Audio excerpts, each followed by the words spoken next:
जन्म से लेकर जीवन पूर्ण होने तक हम आगे बढ़ने का स्वप्न देखते हैं, नए नए लक्ष्य पाने का प्रयास करते हैं, परंतु जीवन में सदैव आगे बढ़ना भी ठीक नहीं होता। अब आप कहेंगे कि ये ग्वाला हमें कौन सी उल्टी पट्टी पढ़ा रहा है, परंतु सीधे जाने का मार्ग कभी कभी उल्टी सीख से ही आता है। कभी कभी आगे बढ़ने से अधिक आवश्यक हो जाता है रुक जाना, स्वयं पर विराम लगाना। अच्छा स्वास्थ्य पाने के लिए भोजन करने से अधिक महत्वपूर्ण होता है कि आप कब भोजन करना रोक देते हैं। अच्छा संबंध बने उसके लिए आवश्यक होता है कि आप कब अधिक हस्तक्षेप करना रोक देते हैं। और नाश से बचने के लिए आवश्यक है कि कब आप अपने पग को रोक लेते हैं। तो आगे बढ़ने के विज्ञान में कब रुकना है, ये ज्ञान बहुत ही आवश्यक है, क्योंकि कभी कभी विनाश की गर्द हमसे केवल एक पग आगे होती है और उससे हमें बचा सकते हैं हमारे रुके हुए पग।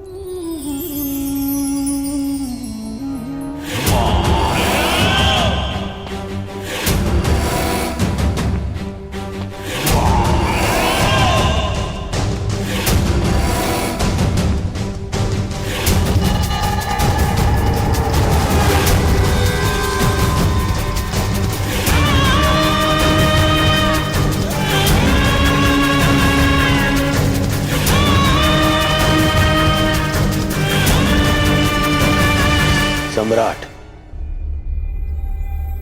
अन्य पांडव भ्राताओं और सम्राज्ञी द्रौपदी का हस्तिनापुर में स्वागत करता हूं मैं।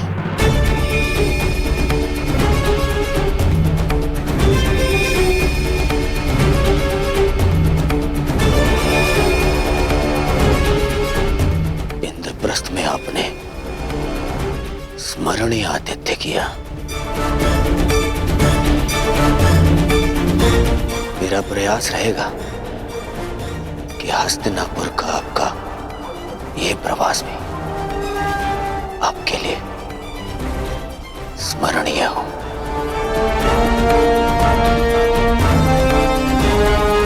आशा है कि सम्राज्ञी को अपना स्वागत अपने गरिमा के अनुकूल लगाओ। यद्यपि ये आया महल नहीं है, परंतु सचेत रहिएगा,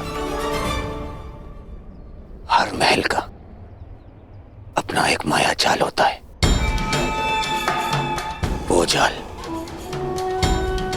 यहां भी हो सकता है।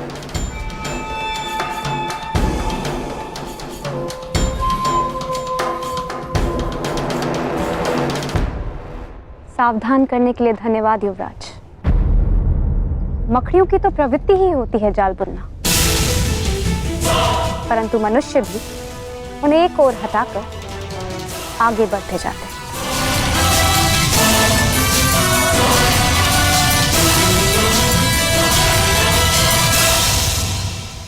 इतना गर्व, इतना अभिमान, देखते हैं इंद्रप्रस्थ जाते समय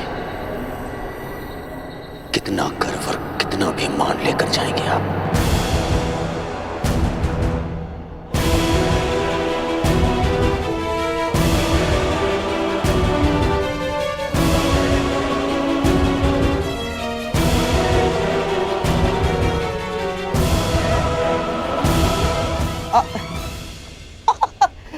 साम्राज्ञी, दुर्योधन के वचनों का तात्पर्य यह है कि आप लोगों के हस्तिनापुर की ओर से होने वाले स्वागत के कारण आपका गर्व और मान और भी बढ़ जाएगा। आपके स्वागत में ये उत्सव तो कुछ भी नहीं ना, भीतर चलिए, आश्चर्यचकित रह जाएंगे सारे के सारे।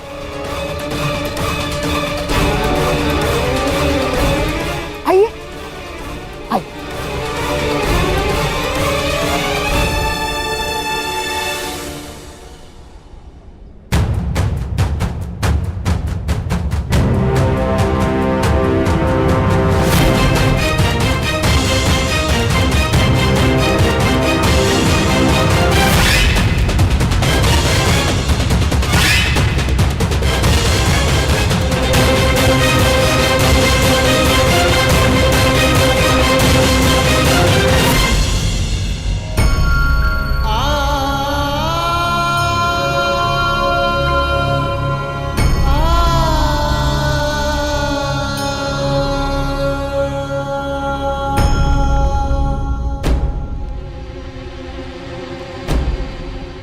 इसे देख क्या रहे?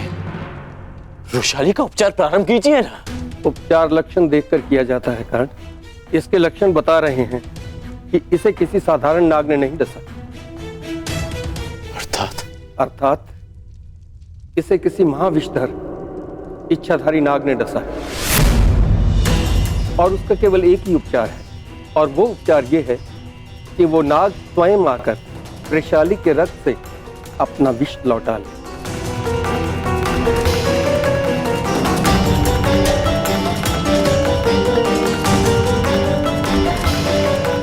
मैं 2 प्रहर तक वृषाली को जीवित रख सकता हूँ।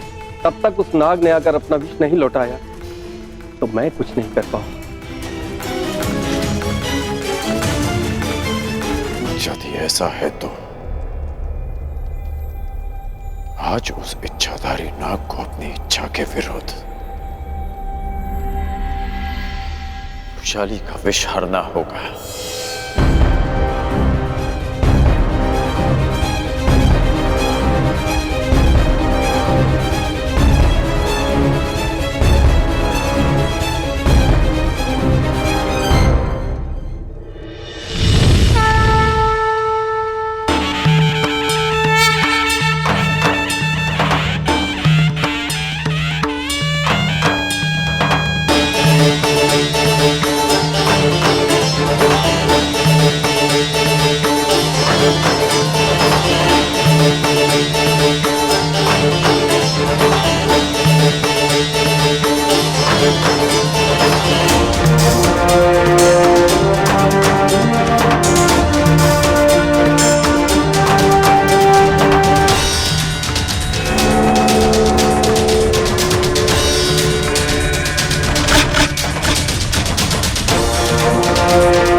अद्भुत अद्भुत प्रस्तुति है, आनंद आ गया। भीम, आनंद आ रहा है ना? अभी तो बहुत आनंद आना शेष है। अगली प्रस्तुति जो तुम्हारे समक्ष होगी उसे जीवन भर नहीं भूल पाओगे तुम। हाँ?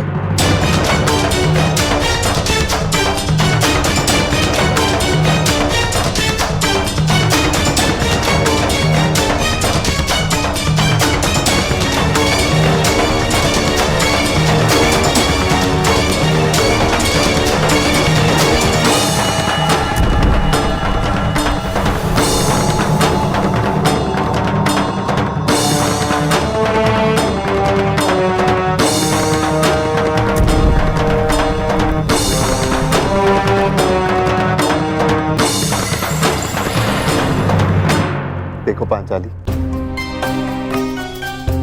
आचार्य द्रोण भी यहां पधारे। सब कुछ कितना आनंददायी और मंगल में प्रतीत हो रहा है। तुम व्यर्थ में चिंतित हो रही हो। हस्तिनापुर हमारा घर है।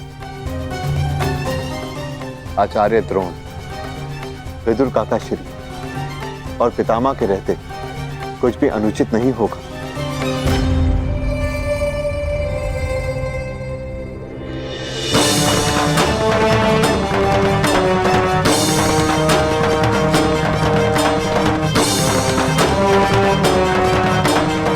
ये क्या है मामा? यहाँ पे पितामह कम थे जो आपने ये द्रोण को भी निमंत्रण दे दिया। क्यों किया मामा ऐसा? क्या करूं मेरे होने वाले सम्राट? महामहिम के साथ रहते रहते उनके कुछ गुण मेरे भीतर भी आ ही गए हैं। अब उन्हीं के भांति तुम्हारा ये मामा अपना प्रण पूर्ण करेगा।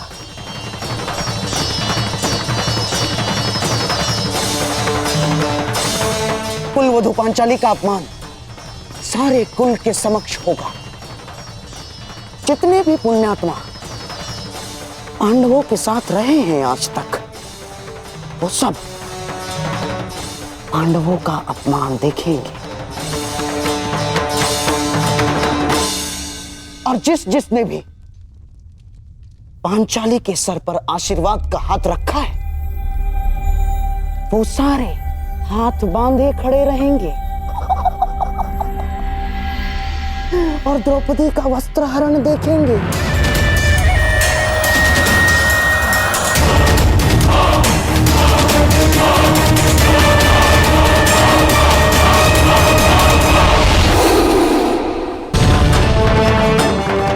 एक यज्ञ युधिष्ठिर ने किया था ना, तुम्हारा अपमान करने के लिए है?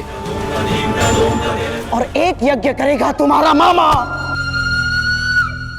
जिसमें हर एक मनुष्य के आत्मसम्मान की आहुति दी जाएगी, जिसने तुम्हारे साथ चाहे अनचाहे बुरा किया। ये द्यूत नहीं है दुर्योधन ना, ये महायज्ञ है तुम्हारे मामा का, जिस यज्ञ को कोई भंग नहीं कर सकता, क्योंकि इसको भंग करने वाला इस बड़ी सभा में प्रस्तुत हो ही नहीं सकता।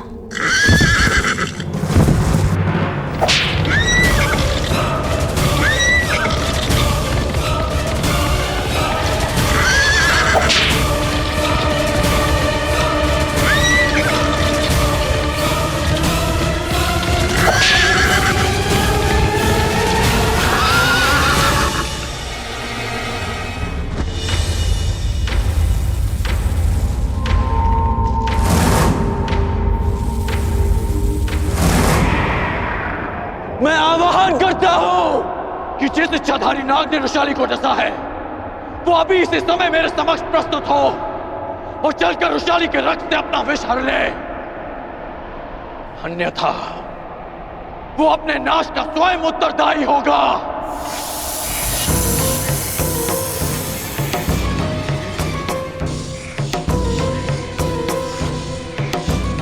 मैं अंतिम चेतावनी दे रहा हूं, अन्यथा स्वयं के साथ साथ वो अपने कुल के नाश का कारण भी स्वयं होगा।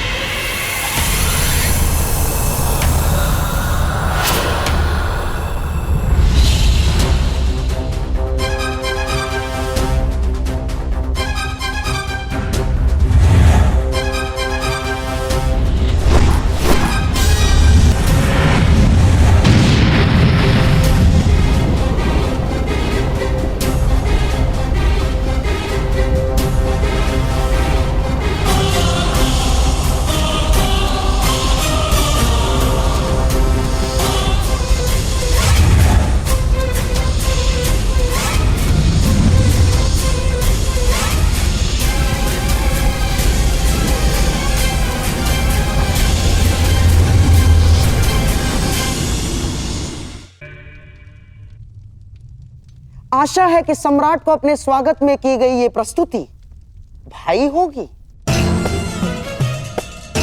और विश्वास है कि उन्हें अगली प्रस्तुति और भी श्रेष्ठ लगेगी।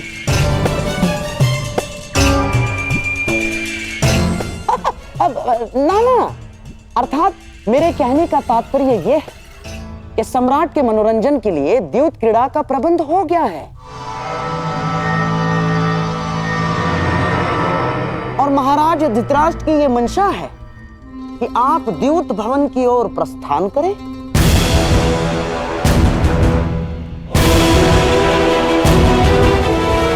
व्यथित ना हो, सब शुभ होगा। आओ।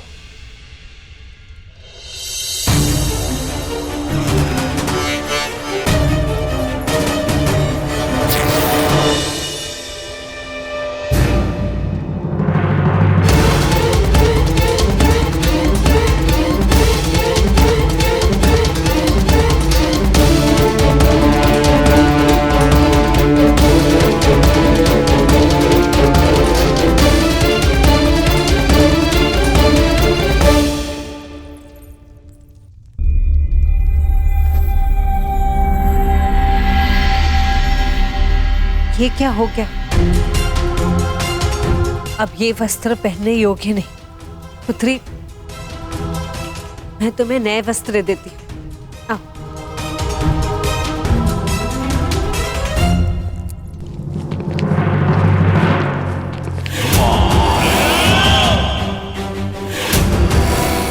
आज जितने चाहे वस्त्र दे दो उसे, सब हार लिए जाएंगे। आज सभा में वस्त्रहीन की गई द्रौपदी भविष्य में वस्त्र पहनकर भी कभी किसी से दृष्टि नहीं मिला पाएंगी।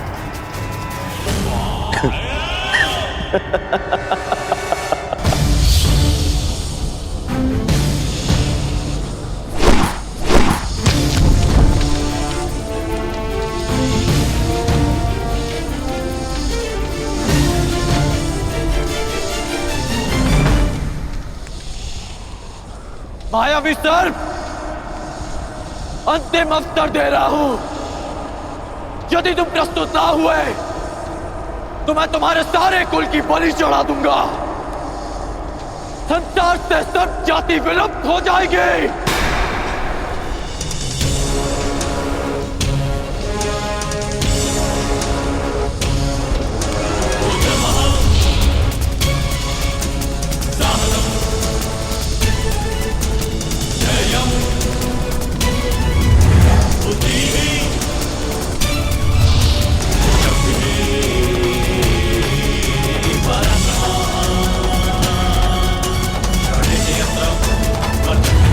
रुको धनुधारी,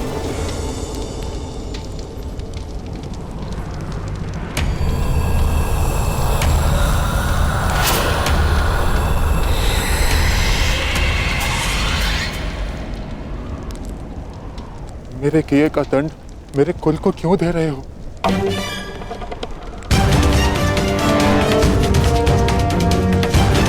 वैशाली को क्यों दंड दिया तुमने? अपनों की सुरक्षा की बात आई तो हृदय कब उठा? ये नहीं सोचा कि जिसे डसा उसके भी कुछ अपने हैं। अधिक समय शेष नहीं, मेरे साथ चलकर वैशाली के रक्त से अपना विष हर लो, अन्यथा अपनी आंखों के सामने अपने कुल का विनाश देखो।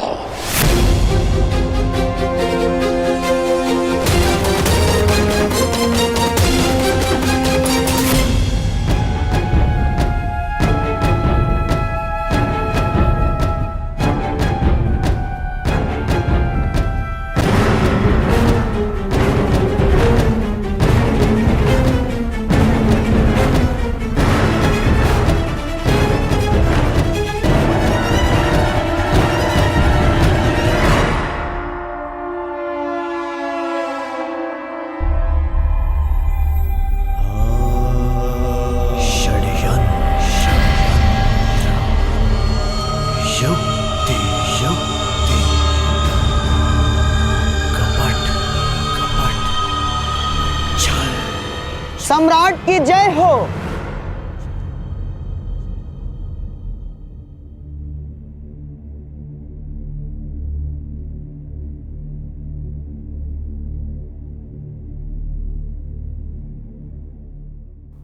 हस्तिनापुर की ओर से मैं शकुनी आपका स्वागत करता हूं। सम्राट ने राजसूय यज्ञ में सारे आर्यव्रत का सत्कार किया। आज हम भाग्यशाली हैं कि इंद्रप्रस्थ के सम्राट युधिष्ठिर का सत्कार कर रहे हैं। हस्तिनापुर साक्षी बनेगा दो भाइयों के बीच खेले गए इस युद्ध का। इस सभा में उपस्थित प्रत्येक व्यक्ति इस भव्य सत्कार को कभी भूल नहीं पाए।